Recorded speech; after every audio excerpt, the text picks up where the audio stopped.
Comedy நடிகர் போண்டாமணி நேற்று காலமாகியுள்ளார். இவரின் மரணம் தொடர்பாக தற்போது விசாரணை செய்யப்பட்டு வருகிறது. நகைச்சுவை நடிகர் போண்டாமணி பல தமிழ் படங்களில் நடித்துள்ளார். நடிகர் வடிவேலுவுடன் இவர் நடித்த காமெடிகள் மிகவும் பிரபலம். சமீப காலமாக வடிவேலு டீமில் இருக்கும் பலருக்கு வாய்ப்புகள் கிடைப்பதில்லை. வடிவேல் ஃபார்ம் அவுட் ஆனதால் அவருடன் நடித்த பலருக்கும் சினிமா வாய்ப்புகள் கிடைப்பதில்லை. இதனால் சிலர் அன்றாட உணவிற்கு கூட கஷ்டப்படும் நிலை ஏற்பட்டுள்ளது. பலர் பொருளாதார ரீதியாக கஷ்டப்பட்டு வருகின்றனர். இப்படிப்பட்ட நிலையில்தான் காமெடி நடிகர் போண்டாமணி பொருளாதார ரீதியாக கஷ்டப்பட்டு வந்துள்ளார். அவருக்கு பெரிதாக சினிமா வாய்ப்புகள் கிடைக்கவில்லை. காமெடி ரோல்கள் எதுவும் பெரிதாக கிடைக்கவில்லை. திரைப்படங்கள் தவிர சில சின்ன திரை தொடர்களிலும் அவர் நடித்து வந்தார். சென்னை பொலிச்சலூரில் அவர் குடும்பத்துடன் வசித்து வந்தார். இந்நிலையில்தான் சமீபத்தில் அவர் உடல்நலக்குறைவால் பாதிக்கப்பட்டார். உடல்நலக்குறைவால் காமெடி நடிகர் போண்டாமணி காலமாகியுள்ளார். இவரின் மரணம் தொடர்பாக தற்போது விசாரணை செய்யப்பட்டு வருகிறது. உடல்நலக்குறைவால் சென்னையில் காலமாகிய அவர் வீட்டில் திடீரென மயங்கி விழுந்துள்ளார். அதன் பிறகு குரோம்பேட்டை அரசு மருத்துவமனையில் அனுமதி செய்யப்பட்டார். அங்கே அவரை பரிசோதித்த மருத்துவர்கள் ஏற்கனவே அவர் இறந்து விட்டதாக தெரிவித்தனர்.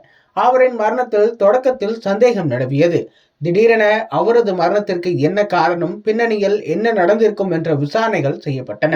அவருக்கு 2 சிறுநீரகங்களும் செயலிழந்து விட்டதாக கூறப்படுகிறது. இதற்காக அவர் மருத்துவ சிகிச்சை பெற்று வந்துள்ளார். அவருக்கு கிட்னிக்கல் பிரச்சனையும் இருந்துள்ளது. அதுவே மோசமாகி கிட்னி செயலிழக்கும் நிலைக்கு சென்றுள்ளது. ஒரு கிட்னி பாதித்த நிலையில் இன்னொரு கிட்னியும் மோசமான நிலையை அடைந்துள்ளது. இதற்கு அவர் தொடர்ந்து சிகிச்சை பெற்று வந்துள்ளார். இந்நிலையில் தான் நேற்று இரவு தனது வீட்டில் திடீரென மயங்கி விழுந்து இறந்துள்ளார். அடிக்கடி மருத்துவமனைக்கு செல்லும் அவர் இன்று மருத்துவமனையில் அட்மிட் ஆகலாம் என்ற திட்டத்தில் இருந்ததாக கூறப்படுகிறது. ஆனால் அதற்கு முன்பாகவே அவருக்கு மயக்கம் ஏற்படவே சம்பவ இடத்திலேயே அவர் பலியாகியுள்ளார். இது இயற்கையான மரணம் என்று மருத்துவர்கள் தரப்பு தெரிவித்ததாக கூறப்படுகிறது. இருந்தாலும் போலீசார் வழக்கு பதிவு செய்து விசாரணை செய்து வருகின்றனர். இலங்கையை பூர்வீகமாக கொண்டவர் நடிகர் போண்டாமணி.